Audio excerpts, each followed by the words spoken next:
भारत में अपराधों की बढ़ती संख्या एक गंभीर चिंता का विषय बन चुकी है। चाहे वह सड़क पर अपराध हो, महिला उत्पीड़न, आतंकवाद या फिर आर्थिक अपराध, भारत में हर प्रकार के अपराधों की संख्या में वृद्धि हो रही है। लेकिन क्या इसके पीछे केवल कानून व्यवस्था की विफलता है या फिर इसके कई अन्य कारण हैं जो इन अपराधों को जन्म देते हैं? आइए हम भारतीय अपराध दर में बढ़ोतरी के कारणों और इसके पीछे की सच्चाई को समझने की कोशिश करें। सामाजिक और आर्थिक असमानताएं भारत में अपराधों की बढ़ती संख्या का एक प्रमुख कारण सामाजिक और आर्थिक असमानता है। देश में अमीर और गरीब के बीच की खाई लगातार बढ़ रही है और यह असमानता अपराधों को जन्म देती है। जब किसी व्यक्ति के पास जीवन यापन के लिए पर्याप्त साधन नहीं होते तो वह अपराध के रास्ते पर जा सकता है। बेरोजगारी, गरीबी और शिक्षा का अभाव जैसे कारक अपराध को बढ़ावा देते हैं।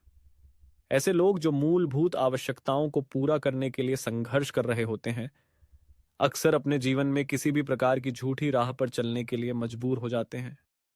शराब और नशीली दवाओं का सेवन भारत में शराब और नशीली दवाओं का सेवन भी अपराध दर में वृद्धि का एक बड़ा कारण है। नशे के आदी लोग अपनी लत को पूरा करने के लिए कई बार अपराधों का सहारा लेते हैं।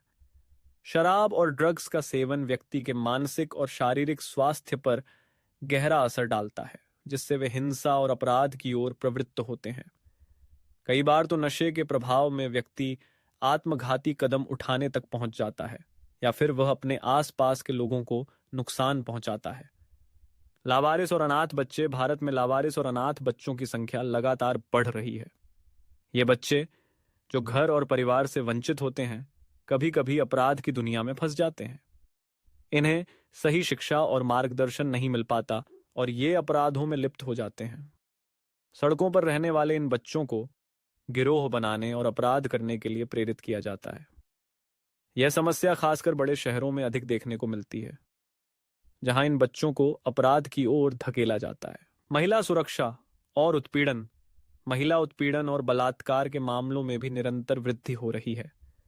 भारत में महिलाएं अपने अधिकारों और सुरक्षा को लेकर हमेशा चिंतित रहती हैं।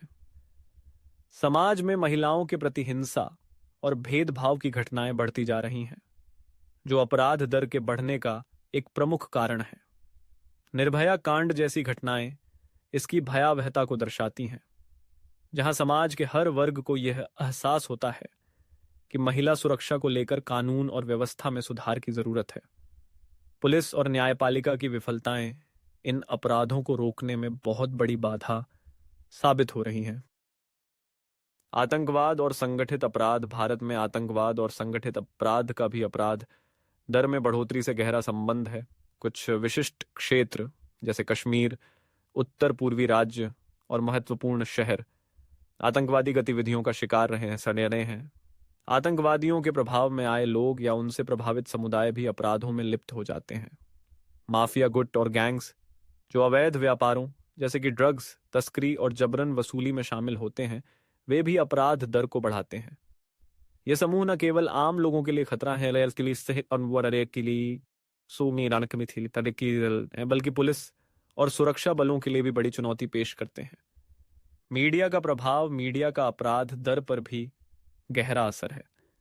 जब अपराध की घटनाएं मीडिया में ज्यादा दिखाई जाती हैं तो समाज में डर और असुरक्षा का माहौल बनता है। इसके अलावा कुछ मामलों में मीडिया अपराधियों को बहुत ज्यादा प्रकाशित करता है, जिससे वह अपराधी और अन्य लोग भी अपराध की ओर आकर्षित होते हैं। सोशल मीडिया का भी अपराधों में इन्फ्लुएंस बढ़ने में योगदान है, तो जहां अपराधियों को हिंसा और अपराध के तौर तरीकों के बारे में जानकारी मिलती है। कानून और व्यवस्था की कमजोरियां भारत में कानून और व्यवस्था की स्थिति भी अपराध दर को प्रभावित करती है। पुलिस बल की कमजोरी, अपर्याप्त प्रशिक्षण और भ्रष्टाचार के कारण अपराधियों के खिलाफ उचित कार्रवाई नहीं हो पाती। गवाहों का डर और न्यायिक प्रक्रिया में लंबे समय तक होने वाली देरी भी इस समस्या को बढ़ाती है। अपराधियों को जल्दी सजा नहीं मिल पाती, जिससे उन्हें अपनी क्रियाओं के लिए जिम्मेदार ठहराने का डर नहीं रहता और वे अपराध करते रहते हैं। निष्कर्ष, भारत में अपराध दर में बढ़ोतरी केवल एक अपराध संबंधी समस्या नहीं है, बल्कि यह सामाजिक, आर्थिक और राजनीतिक कारणों का परिणाम है, अर्थन है।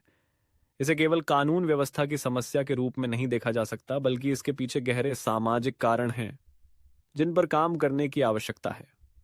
सरकार और समाज को मिलकर इस मुद्दे पर काम करना होगा ताकि शिक्षा, आर्थिक अवसरों और समाज में समानता को बढ़ावा दिया जा सके और अपराध की जड़ों को खत्म किया जा सके।